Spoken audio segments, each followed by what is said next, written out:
si tu passes par des moments difficiles, obstacles, problèmes financiers, problèmes émotionnels, affectifs, relationnels, si en gros la qualité de ta vie ne te convient pas, si tu es en souffrance, eh bien, je t'invite à faire ce test de la foi, d'accord? Donc teste ta foi si tu as réellement la foi ou pas, car effectivement tu peux le faire. Il y a des hadiths et justement on va faire ce test ensemble en partant de ce hadith du prophète Mohammed alayhi salatu wassalam, et d'ailleurs malheureusement qui a été détourné parce que dans les livres authentiques il y a le contraire du hadith original, juste pour vous dire. Donc du coup je vais vous dire le hadith original, à vous de faire appel à votre bon sens et à vous de tester votre foi, car croyez-moi, si vous avez réellement la foi, votre vie sera, Inch'Allah, faveur, récompense, inaïm, éternelle à tous les niveaux. Allez, faisons le challenge et faisons le test ensemble. Le prophète, un jour, Mohammed alayhi salatu wassalam, donc en étant en ville, il rencontre un homme qui s'appelle Ibn Haritha. Et il lui dit, Kayfa asbahta ya Ibn Haritha? Comment tu vas aujourd'hui, monsieur Ibn Haritha?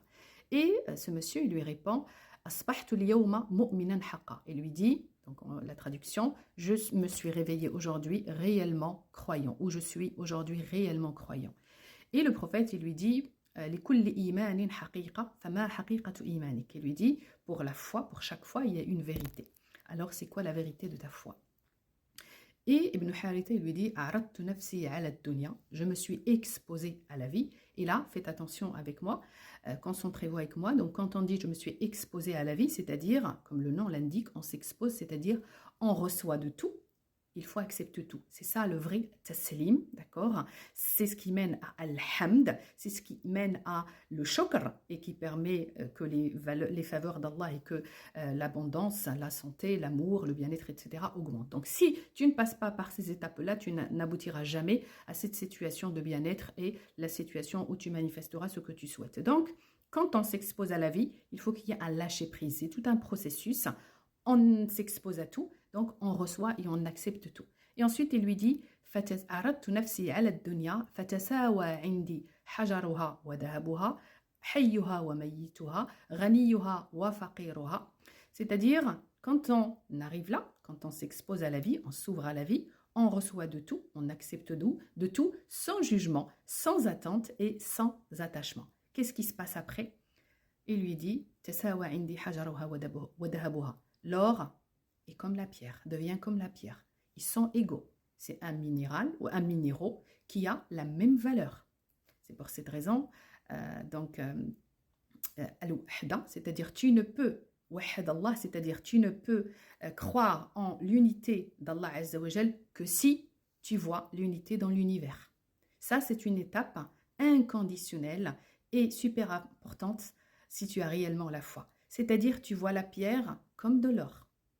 D'accord?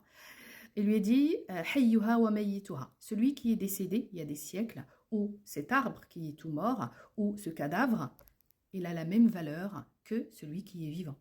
D'accord?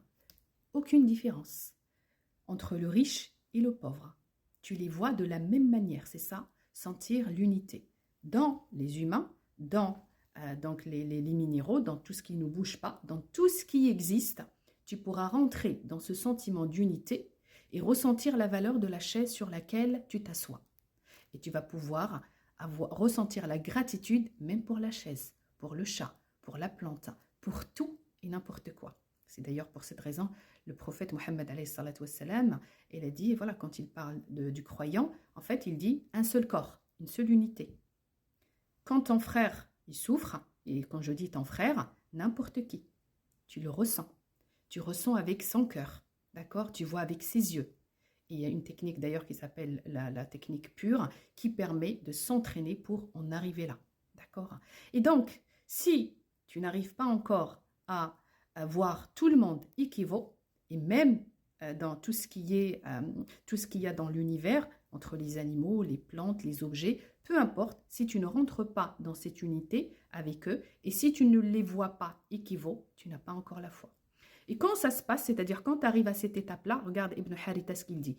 Il dit « وَرَأَيْتُ النَّاسَ يُقَادُونَ إِلَى الْحِسَابِ » À ce moment-là seulement, je vois comment les gens rendent compte, c'est-à-dire comment les gens payent dans cette vie-là.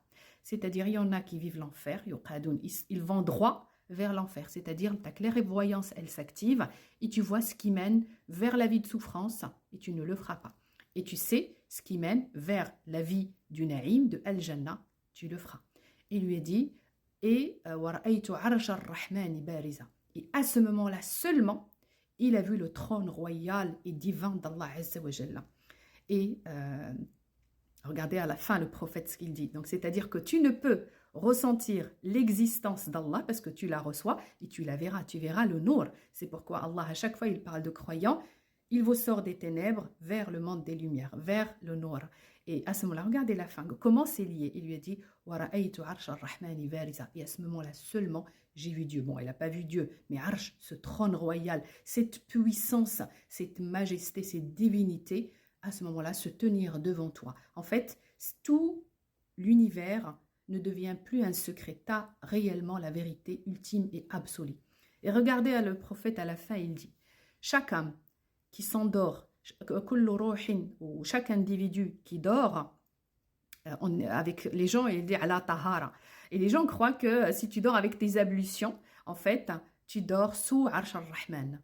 Ou, c'est-à-dire, tu passeras ta nuit surveillé, protégé, dans la paix, dans le bien-être. En gros, c'est comme Allah en personne veiller sur toi pendant que tu dormais. Et beaucoup, en fait, ils ont lié ça aux ablutions, au fait de se laver avant de dormir. Mais non, donc at-tahara, c'est at-tahara min ar-rijs. La tahara de tout ce qui est associatif, de tout ce qui est jalousie, de tout ce qui est ril, donc colère, tout ce qui est culpabilité, tout ce qui est médisance, tout ce qui est comparaison, tout ce qui est non-acceptation, en fait, tout ce qui est matérialiste, d'accord? Donc, si tu unifies Allah, tu vas pouvoir te purifier de tout ça, d'accord? Petit à petit, tu vas pouvoir donc vraiment voir l'unité de cette existence, d'accord? Tu vas pouvoir voir avec les yeux des autres, être empathique, avoir de la miséricorde et pour toi et pour les autres. C'est ça la tahara. C'est pour cette raison, Allah il dit Qur'anun maknun la yamassuhu illa al-mutahharun. Tu ne comprendras les paroles que je suis en train de te dire parce que tout est tiré du Coran. Tu ne comprendras ce que tu lis dans le Coran, d'accord? Tu ne pourras avoir cette hikmah, cette sagesse qui vient du la hikmah, la prise de contrôle, puisque le mot hikmah, il vient de al-hukm, c'est la maîtrise, c'est le pouvoir. Quand tu te maîtrises, eh bien, ce n'est plus mon ego qui réagit à ma place, mais c'est moi qui prends le contrôle de moi-même. Je ne suis pas le corps, je ne suis pas cette nefs. Pourquoi? Parce qu'on ne va pas s'identifier en tant que corps et nefs. Pourquoi? Parce qu'Allah Azza wa Jal, il dit de la nefs فَأَلْهَمَهَا فُجُورَهَا وَتَقْوَاهَا قَدْ أَفْلَحَ مَنْ زَكَّاهَا وَقَدْ خَابَ مَنْ دَسَّاهَا. En gros, ta nefs est composée de deux parties. Allah t'inspire le bon. Fujuraha, c'est le côté maléfique. Wa taqwaha, le côté pieux. Donc la bonté, la bienveillance, tout ce qui est positif. Et en même temps, tu as le côté négatif et le côté maléfique. Ils seront là avec toi. Mais il faut que tu les acceptes.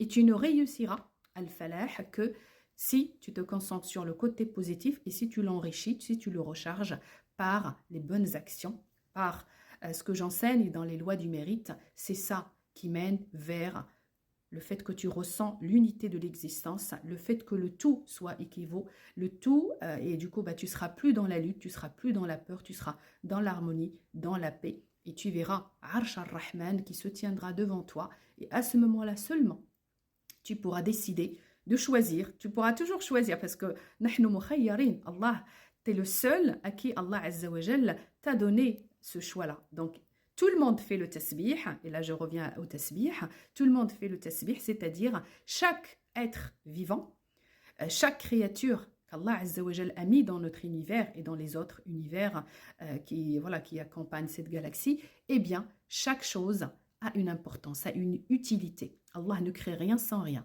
Et quand tu arrives à ressentir ça, eh bien, à ce moment-là, je te dis félicitations. C'est pourquoi le prophète a dit à Ibn Haritha, Al-Yawma Araft Falzam. Maintenant, tu as la connaissance, tu as le savoir, alors suis.